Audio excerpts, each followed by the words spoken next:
நடிகர் ரவிமோகன், ஆர்த்தி ஆகியோரின் விவாகரத்து வழக்கில் நீதிமன்றம் அதிரடி உத்தரவு ஒன்றை பிறப்பித்துள்ளது.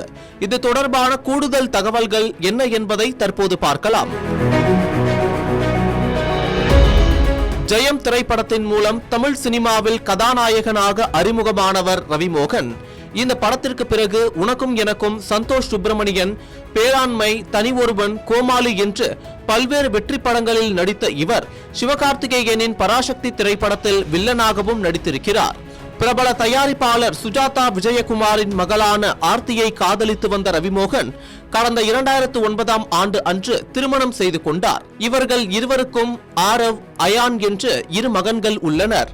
கடந்த 15 ஆண்டுகளாக இருவரும் சேர்ந்து வாழ்ந்து வந்த நிலையில் 2024ஆம் ஆண்டு செப்டம்பர் மாதம் அன்று தனது மனைவியை பிரிந்து வாழப்போவதாக ரவிமோகன் அறிவித்தார். இது அவரது ரசிகர்கள் மத்தியில் பெரும் பரபரப்பை ஏற்படுத்தியது. இந்த சம்பவத்தில் ஆர்த்திக்கு ஆதரவாக நடிகைகள் குஷ்பு சுந்தர், ராதிகா சரத்குமார் உள்ளிட்டோரும், ரவிமோகனுக்கு ஆதரவாக நடிகைகள் மீரா சோப்ரா, அம்பிகா உள்ளிட்டோரும் தங்களது கருத்துக்களை தெரிவித்து வந்தனர். இதற்கிடையே விவாகரத்து கோரி சென்னை குடும்ப நல நீதிமன்றத்தில் ரவிமோகன் வழக்கு தொடர்ந்தார்.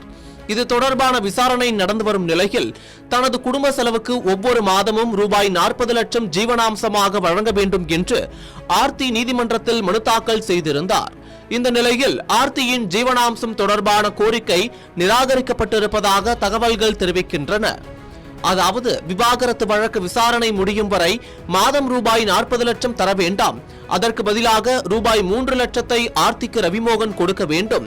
மேலும் ஆர்த்தியிடம் வளர்ந்து வரும் குழந்தைகளை சந்திப்பதற்கு ரவிமோகனுக்கு எந்த ஒரு தடையும் இல்லை என்றும் நீதிமன்றம் தெரிவித்துள்ளது.